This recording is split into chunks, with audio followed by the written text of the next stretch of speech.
sommes au tout début de cette nouvelle année, l'année 2023, et c'est l'occasion certainement pour tous de faire un bilan. On analyse les dernières années, voire la dernière année, on regarde les succès, les échecs, on regarde les temps forts, on regarde les moments peut-être plus en difficulté, et on fait le bilan de tout ça. Le but de ce bilan, le but de ce genre d'analyse, c'est de pouvoir partir sur une nouvelle année avec de meilleures bases, avec toutes les ressources nécessaires pour pouvoir que l'année 2023 fonctionne. Cependant, j'ai découvert dans les dernières années, alors moi je fais un bilan de ma vie personnelle, une analyse, mais j'ai découvert dans les dernières années que certains ne font pas de bilan, ne font pas d'analyse et rentrent d'une année à l'autre, presque, permettez-moi de dire, les mains dans les poches, sans aucune résolution, sans aucun engagement, sans défi, sans projet, sans ambition. Peut-être que les gens à l'extérieur de l'Église qui ne connaissent pas Dieu, peut-être qu'ils auraient légitimité de faire ça, mais je trouve qu'en tant que chrétiens, nous n'avons pas le choix que d'entrer avec des fermes résolutions d'une année après l'autre, d'une saison après l'autre. Pourquoi? Parce que, à quoi a ressemblé cette dernière année pour vous? Est-ce que certains sont passés au travers de tensions professionnelles, de crises professionnelles? Est-ce que certains se sont sentis écrasés par leur système? Est-ce que, dans le milieu familial, certains étaient au bord d'un précipice? C'était si proche qu'on avait l'impression que la famille allait se briser? Est-ce que certains, durant l'année passée, vous avez été en lutte avec des dépendances, des addictions? Est-ce que certains, durant la dernière année, vous êtes passés par le doute, par des zones d'incompréhension où vous ne compreniez plus les plans de Dieu? Est-ce que certains, dans les précédentes années, vous avez fait face aux tentations et vous n'avez pas toujours eu le succès, mais quelquefois vous aviez le genou à terre, écrasé par la force de la tentation? Si vous avez passé ce genre d'année comme la mienne, c'est qu'il y a eu, certes, des succès, des réussites, mais aussi des échecs, des faiblesses, des moments difficiles, des moments de manquement. Alors, au vu des dernières années, au vu de la dernière année, nous ne pouvons qu'entrer dans 2023 en suppliant Dieu de nous donner maintenant les ressources nécessaires pour pouvoir traverser et affronter cette année 2023. Notre résolution, c'est plus de Dieu. Notre résolution, c'est plus de sa présence dans notre vie. Notre résolution, c'est des changements majeurs dans notre vie. Cette résolution, ça doit être un changement de cœur, un changement d'esprit. Ça doit être une âme protégée par toutes sortes d'adversaires. Notre résolution, elle doit être ferme. C'est que Dieu puisse faire quelque chose dans notre vie. La Bible nous partage, l'apôtre Paul, inspiré par Dieu dans les Écritures, nous partage une ressource que tous les chrétiens ont besoin. On va lire ensemble Galates chapitre 25, c'est le verset 22. Voici ce que l'apôtre Paul nous dit. Mais le fruit de l'esprit, c'est l'amour, la joie, c'est la paix, la patience, la bonté, la bienveillance, la foi, la douceur et la maîtrise de soi. Tous ces aspects du fruit de l'esprit que l'apôtre Paul, inspiré par Dieu, il informe les chrétiens de Galates. Tous ces aspects du fruit de l'esprit, ce sont des qualités dont nous avons tellement besoin. Nos défis des années précédentes peuvent trouver une réponse grâce au fruit de l'esprit. Parce que le fruit de l'esprit, c'est toutes les ressources dont nous avons besoin pour affronter cette année qui arrive. Parce que si ma vie professionnelle est une crise, si je suis en difficulté professionnellement, alors j'ai besoin de la patience pour pouvoir comprendre les temps de Dieu. J'ai besoin de la douceur pour être perçu comme agréable par les autres. Si je suis en crise familiale, j'ai alors besoin de la maîtrise de soi pour être capable d'avoir la bonne attitude, le bon langage au bon moment et de l'amour pour les autres. Si je fais face à de l'injustice, j'ai alors besoin de la bonté pour être capable d'aimer les autres malgré l'injustice de leurs actions. Si je fais face à des addictions, à des dépendances, j'ai besoin de la maîtrise de soi et de la foi pour m'accrocher aux promesses de Dieu. Pour chaque problème que nous pourrions avoir en 2023, le fruit de l'esprit est la solution. C'est la ressource que Dieu met à notre disposition. Nous avons décidé d'entrer dans cette nouvelle année avec le fruit de l'esprit. Et je trouve que le titre donc de cette série, dans les prochaines semaines, pendant les 2 prochains mois, nous serons dans une série qui s'intitule Détox. On peut mettre la prochaine diapo. Détox, je trouve que ça parle aussi avec le moment, l'époque où nous sommes, début janvier, parce que plusieurs d'entre nous, vous faites peut-être des cures de détox, des menus détox, des régimes détox. Vous savez, on se rend compte que durant le mois de décembre, les fêtes, le chocolat et tout ça, notre foie, il est fatigué, notre foie est malade. Et donc, on décide de faire une cure détox, un régime détox, pour pouvoir purifier notre foie. Certains le font pour leur corps. Certains vont commencer une activité sportive pour pouvoir préparer le summer body, je vais le dire comme ça. Et donc, il y a toutes sortes de cures, de régimes, parce que c'est le moment. On a constaté que notre foie ou notre corps n'était pas bien, donc on décide de faire une cure, on décide de faire une détox pour purifier notre corps ou notre foie. Nous allons faire la même chose, mais avec notre cœur. Nous constatons dans les dernières années ou dans la dernière année que dans notre cœur, il n'y a pas toujours eu les ressources nécessaires pour faire face aux épreuves, aux défis, aux fardeaux et aux problématiques autour de nous. Il faut donc que nous entrions dans 2023 avec cette ressource supplémentaire. Alors, nous allons faire une détox de notre cœur, pas à base de fruits, de légumes ou de sport, mais à base de ce que l'action de Dieu a à faire dans notre vie. Durant les prochaines semaines, chaque prédicateur qui va intervenir va partager un des aspects du fruit de l'esprit, de telle sorte que pendant les 8 prochaines semaines, celle-ci plus les 8 prochaines, nous allons ensemble découvrir la ressource, le fruit de l'esprit que Dieu veut nous donner, dans le but que nous passions au travers de cette année équipés, non pas par des méthodes, des philosophies, des activités, un régime ou une cure de légumes, mais parce que l'action de Dieu aura fait une œuvre en nous. Amen. Premièrement, une cure de détox, peu importe qu'elle soit pour le foie, le corps ou pour notre cœur, commence parce qu'on s'est rendu compte que nous avons mal mangé, parce que nous avions une mauvaise hygiène de vie, ou parce que dans notre cœur, il y avait des choses qui ne devaient pas exister. Autant pour notre foie que pour notre corps, que pour notre cœur, nous devons prendre conscience qu'il y a des éléments qui sont nocifs pour notre vie. L'apôtre Paul, alors qu'il parle du fruit de l'esprit, va mettre le doigt sur ce qui est nocif dans notre cœur. On peut lire ensemble Galates chapitre 5, c'est le verset 17, juste au-dessus. Voici ce que Paul dit. En effet, la nature humaine a des désirs contraires à ceux de l'esprit, et l'esprit a des désirs contraires à ceux de la nature humaine. Ils sont opposés entre eux, de sorte que vous ne pouvez pas faire ce que vous voudriez. De sorte que nous ne pouvons pas faire ce que nous voudrions. Lorsqu'on a vu tout à l'heure la liste des fruits de l'esprit, l'amour, la paix, la patience, c'est des choses, c'est trivial, on le voudrait. On voudrait cette paix à toute épreuve, cette joie en toutes circonstances. C'est ce que nous voudrions, mais nous n'arrivons pas à le vivre. Combien d'entre nous, dans les années précédentes, nous nous sommes résolus à, nous nous sommes engagés à, on a décidé de changer quelque chose et finalement, 2 semaines plus tard, tout s'était écroulé. Nous n'arrivons pas à faire ce que nous voudrions. Et Paul nous l'explique pourquoi. C'est parce qu'il n'y a pas simplement le fruit de l'esprit, il n'y a pas simplement ce que l'esprit voudrait faire dans notre vie, mais il y a aussi les désirs de la nature humaine. Notre propre nature, la nature humaine, nous empêche de vivre ce que l'esprit veut pour nous, nous empêche de vivre le fruit de l'esprit.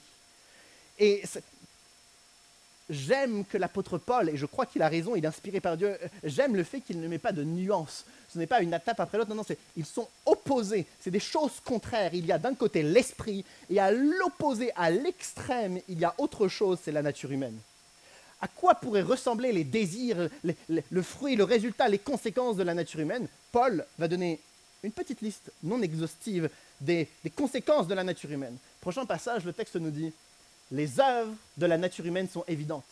Ce sont l'adultère, l'immoralité sexuelle, l'impureté, la débauche, l'idolâtrie, la magie, les haines, les querelles, les jalousies, les colères, les rivalités, les divisions, les sectes, l'envie, les meurtres, l'ivrognerie, les excès de table et les choses semblables. » Ça, c'est la liste non exhaustive de Paul sur les conséquences de la nature humaine.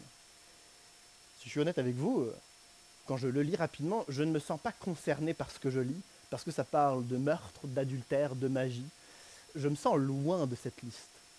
Et pourtant, lorsqu'on regarde de plus près, il y a peut-être certains éléments qui pourraient nous concerner finalement. La jalousie et l'envie, la rivalité, la colère, les querelles, l'ivrognerie et les excès de table. Il y a toutes sortes d'éléments qui sont dans cette liste qui pourraient nous parler. Mais nous n'arrêtons pas à certains mots qui nous paraissent lointains, comme les meurtres par exemple, parce que lorsque Jésus enseigne sur le meurtre dans Matthieu 5, alors que Jésus parle d'un meurtre, il fait une comparaison avec une autre faute. Il dit que celui qui se met en colère injustement contre son frère, c'est la même faute, parce que dans le cœur, il y a la même intention. Alors, on ne connaît pas de meurtre, mais dans notre cœur, il se passe toutes sortes de choses contre nos frères, nos sœurs, nos amis, nos collègues de travail et nos voisins. Alors lorsqu'on regarde cette liste et qu'on la met à la lumière des enseignements de Jésus, cette liste n'accuse pas les autres, cette liste montre ce que nous pourrions faire si facilement. Ça, c'est l'expression de la nature humaine. Et l'apôtre Paul nous dit que d'un côté, il y a l'esprit, d'un autre côté, il y a la nature humaine. D'un côté, il y a le fruit de l'esprit, l'amour, la joie, la paix, la patience, etc. Et d'un autre côté, il y a cette liste qui, quand on la lit, ressemble peut-être à ce que nous vivons sur certains traits. J'ai essayé de comprendre pourquoi Paul voulait opposer à ce point l'esprit et la nature humaine. Et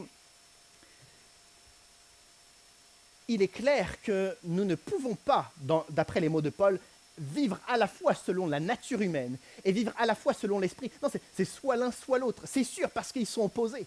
C'est comme si, j'ai ce flyers, on peut regarder seulement le recto ou seulement le verso. On ne peut pas regarder les deux en même temps, ce n'est pas possible. On peut seulement vivre selon l'esprit ou seulement vivre selon notre nature humaine. Certains d'entre nous, au fur et à mesure du temps, on essaye de vivre un peu sur les deux tableaux. On se satisfait un peu de notre nature humaine, on vit un peu de colère, un peu de rivalité, un peu d'envie et de jalousie.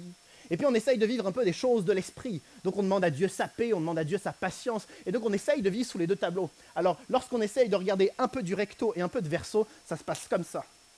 Là, on voit le recto et on voit le verso.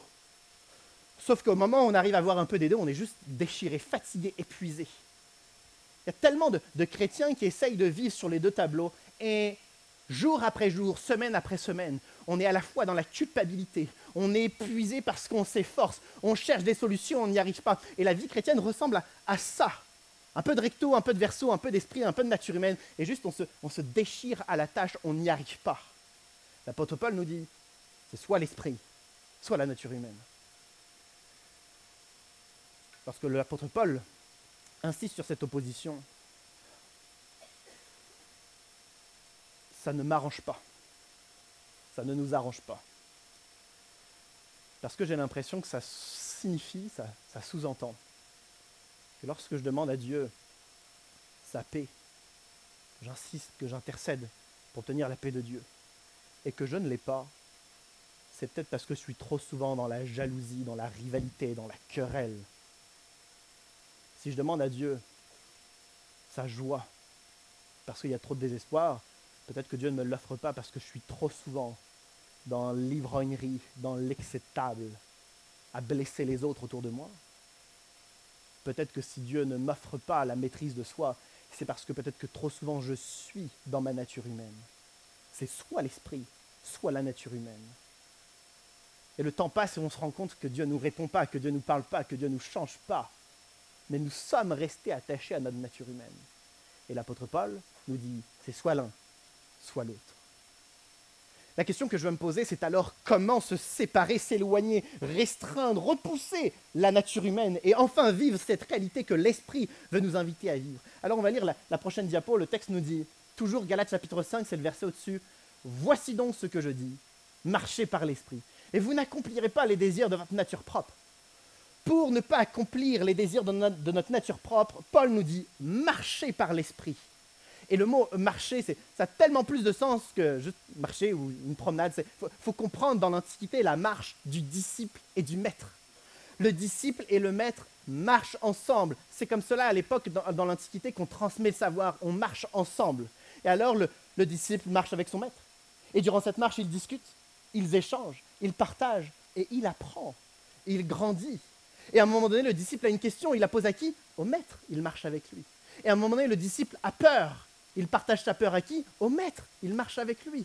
Et à un moment donné, le disciple passe par une tempête, une catastrophe. Mais est-ce qu'il la traverse seul? Non, le maître est avec lui, ils marchent ensemble. À un moment donné, le disciple se sent seul, mais il ne se sent pas vraiment seul, il marche avec le maître. Lorsque le disciple marche avec le maître, le disciple grandit, parce que peu importe ce qu'il vit, il chemine avec le maître. Peu importe ses interrogations, ses crises, ses défis, ce qu'il vit émotionnellement, il est avec le maître. Lorsque Paul nous dit « marcher par l'esprit », il nous invite à marcher avec l'Esprit de Dieu, avec Dieu dans sa présence. Non pas que Paul nous dit « c'est bien de prendre un rendez-vous avec Dieu de 10h à midi le dimanche ». Paul nous dit bien plus que ça. Il nous dit de marcher avec Dieu. d'être alors en communion avec Dieu constamment. C'est peut-être la première et principale résolution que nous devrions prendre cette année, c'est de marcher avec Dieu. Nos erreurs sont peut-être trop souvent de contacter Dieu lorsque nous avons une question, de demander de l'aide à Dieu une fois de temps en temps lorsqu'on passe un moment difficile. Alors que Paul nous invite à marcher, c'est-à-dire être continuellement en marche avec Dieu, dans sa présence, avec son esprit.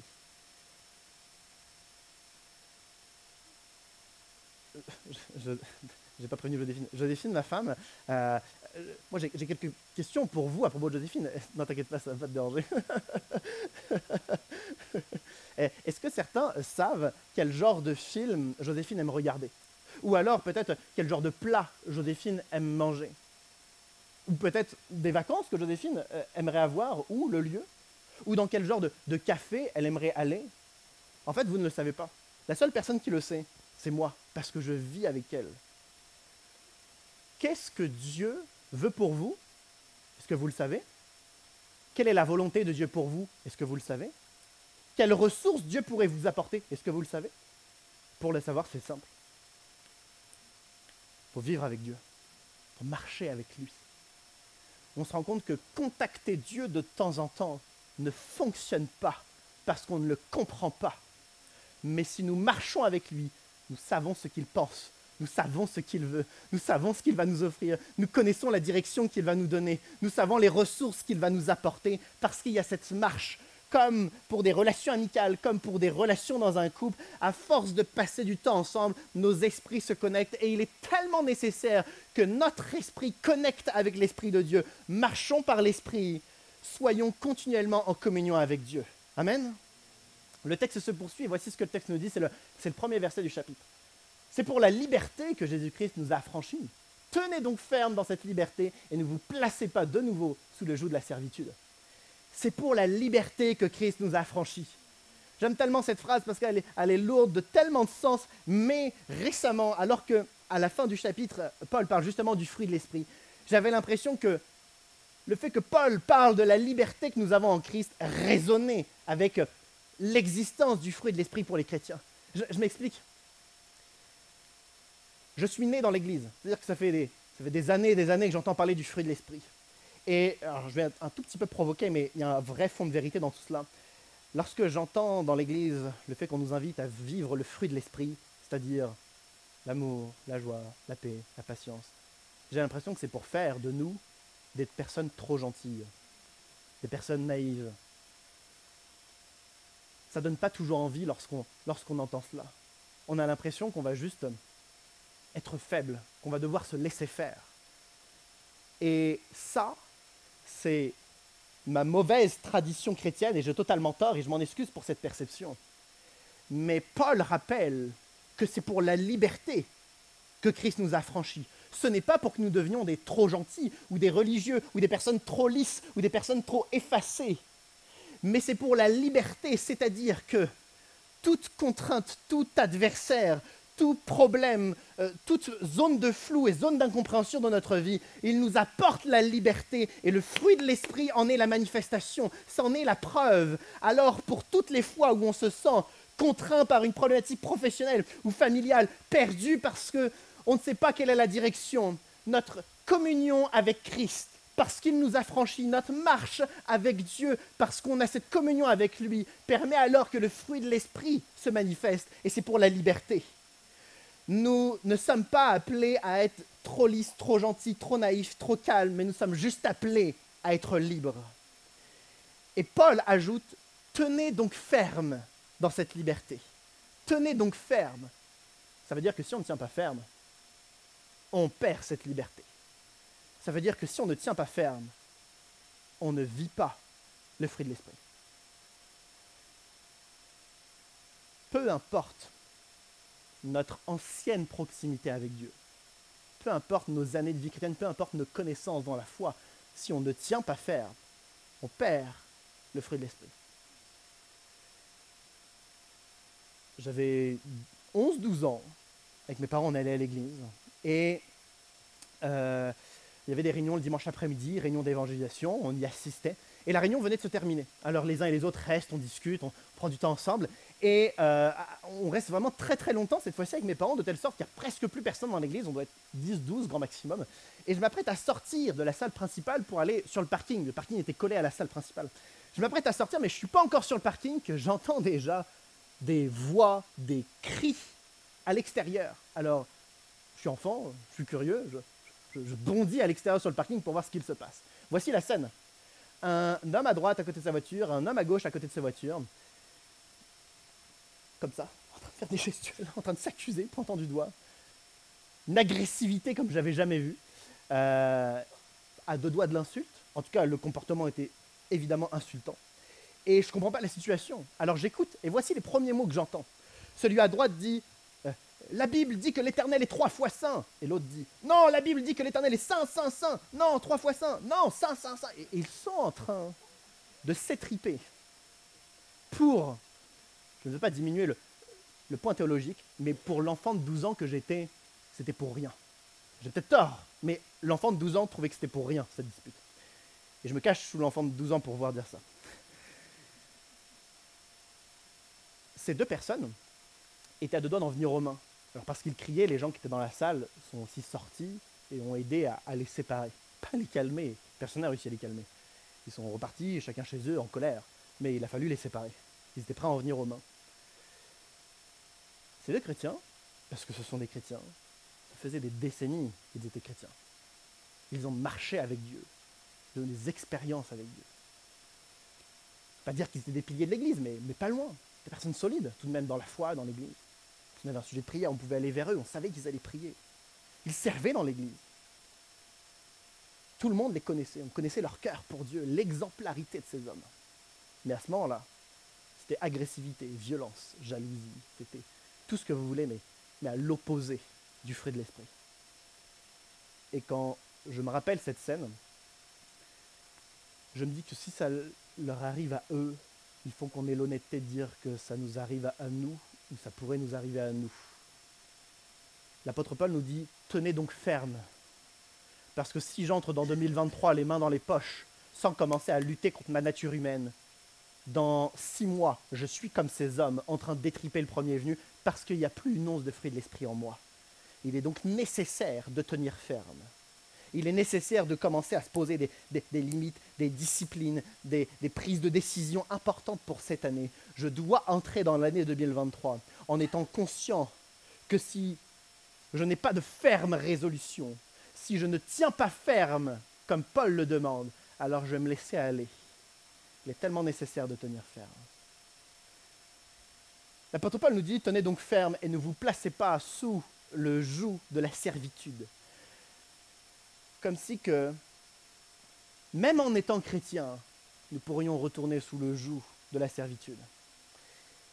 Je vous propose de passer au passage qui suit. Paul, dans les prochains versets, dans les prochains paragraphes, va parler de 2 jougs, de 2 servitudes possibles, pas du non-chrétien, du personne qui ne connaît pas Dieu, mais non, une personne chrétienne. Voici quel joug une personne chrétienne pourrait adopter. Moi, Paul, je vous le dis, si vous vous faites circoncire, Christ ne vous servira à rien. Et j'affirme encore une fois à tout homme qui se fait circoncire qu'il est tenu de mettre en pratique la loi tout entière. Vous êtes séparés de Christ, vous tous qui cherchez à être considérés comme justes dans le cadre de la loi, vous êtes déchus de la grâce. Paul commence, en plein milieu de ce passage où il parle de la nature humaine et de l'esprit, du fruit de l'esprit, Paul commence à parler de la circoncision, il parle de la loi. Alors Paul, régulièrement, dans ses lettres, parle de la circoncision ou parle de la loi.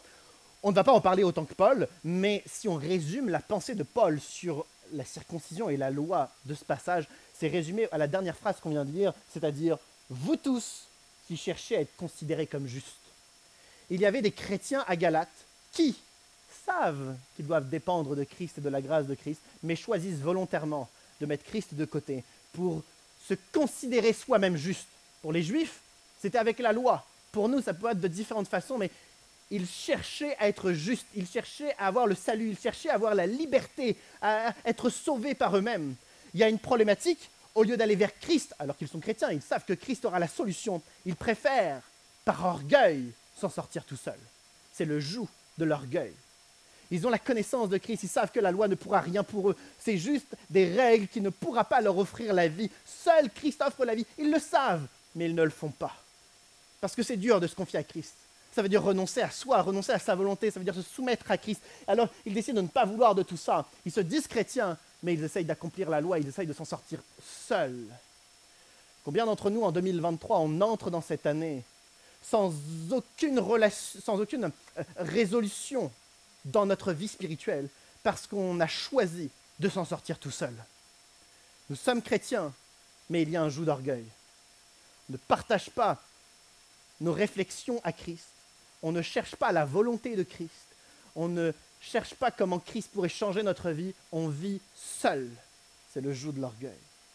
Mais Paul ne s'arrête pas là. Dernier passage. Un peu plus tard, toujours dans Galates chapitre 5, Paul dit « En effet, toute la loi est accomplie dans cette seule parole. Tu aimeras ton prochain comme toi-même. Même si vous vous mordez, mais si vous vous mordez et vous dévorez les uns les autres, attention, vous finirez par vous détruire les uns les autres. » Paul partage ensuite quelques versets plus loin à propos du cœur de la loi, du véritable cœur de la loi comme du cœur de Dieu. Et ce cœur de loi, ce cœur de Dieu est résumé en une phrase, tu aimeras ton prochain comme toi-même. Tous les chrétiens savent l'amour pour le prochain qu'ils sont censés avoir. Mais les chrétiens de Galates se mordent et se dévorent entre eux.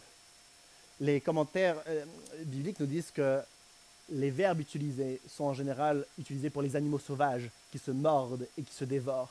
Comme si que les chrétiens de Galates, qui sont censés être des frères et des sœurs dans la foi, se traitent les uns avec les autres comme des animaux sauvages. Ils sont censés s'aimer, mais ils se détruisent. C'est le joug de l'hypocrisie. Ils connaissent les choses, ils savent les choses, ils disent les choses, mais il n'y a rien qui est vécu. C'est juste de l'hypocrisie. Alors Paul décrit le joug de l'orgueil et le joug de l'hypocrisie.